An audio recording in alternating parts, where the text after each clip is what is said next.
Hi everyone, it's Chris from Calla Lily Studio. I wanted to show you today a tutorial on how to make a cascading card like the ones we've been seeing on Split Coast stampers. So I will do a quick tutorial to show you how to do that. First, you want to use your ruler and measure up on a 12 by 12 piece of cardstock. At 5.5 inches, make a mark at the top, as I have here.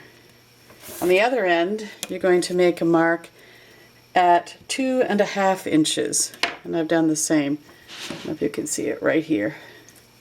And then I took my ruler and I drew a light line to connect the two.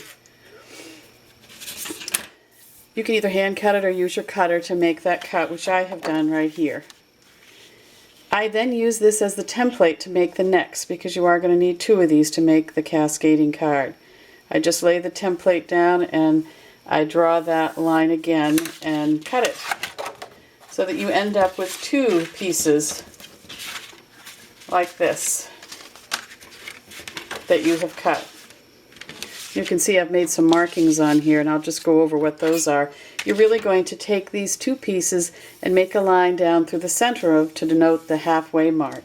So to make that, you're going to take this and mark it at 2 3/4 inch and make a mark, as I have done, and then down here on the other end at 1 1/4 inch and make a mark. Use your ruler to connect the two and draw a light line.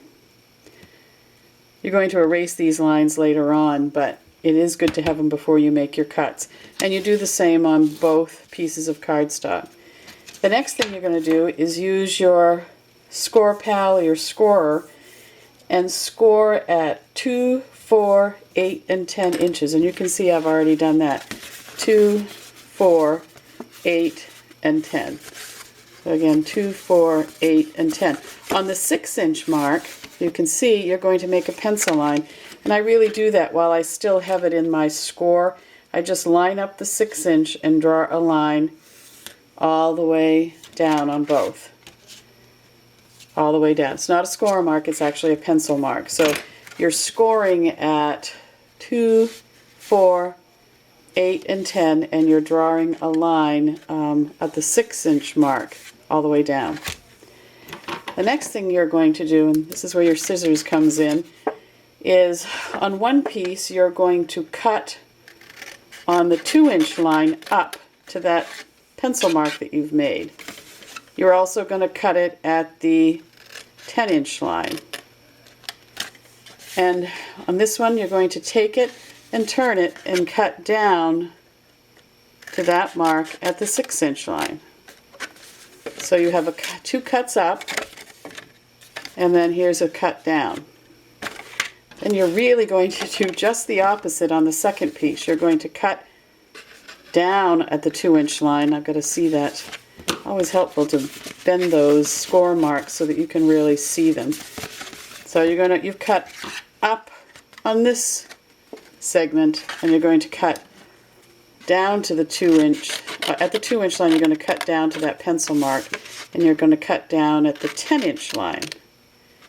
And then you're going to just turn it and cut up at the 6-inch. So again, down, down, and then up. This one was up at the 2, up at the 10, and down at the 6. So it's really the opposite. And then it's just a matter of putting these pieces together. So you take your 2-inch mark and you slide them in, just like that. And one thing I can see right off is that I didn't go all the way to the 6-inch line, and that's important that you want to do that on both. Don't skimp. Go all the way to that pencil mark. So slide them right in. You're going to do the same here. Slide those cut marks. This is now you're working at the 6-inch line. And again, you can see that if you don't cut it all the way into the pencil mark, you can end up with it being off center here. So I'm just going to slide it. And it's this mark that I think I didn't cut all the way in. So it's an example of what not to do. Take that and just slide it in, and do the same at the 10-inch. Lift it and slide in. And there you have it. It's all together. It's always helpful if you've bent these a little before you put this together. So I take the end, as you can see, this is the end, and I fan it out like that.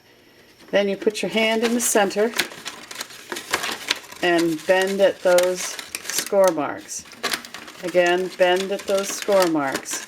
And then for me, the easiest thing to do is stand it on end and just push it down.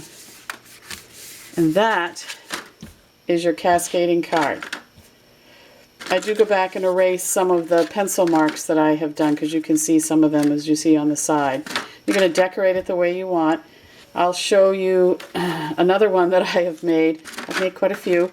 This one is for my niece's shower. I missed her shower and I wanted to make her a cute card for her shower that I will send to her.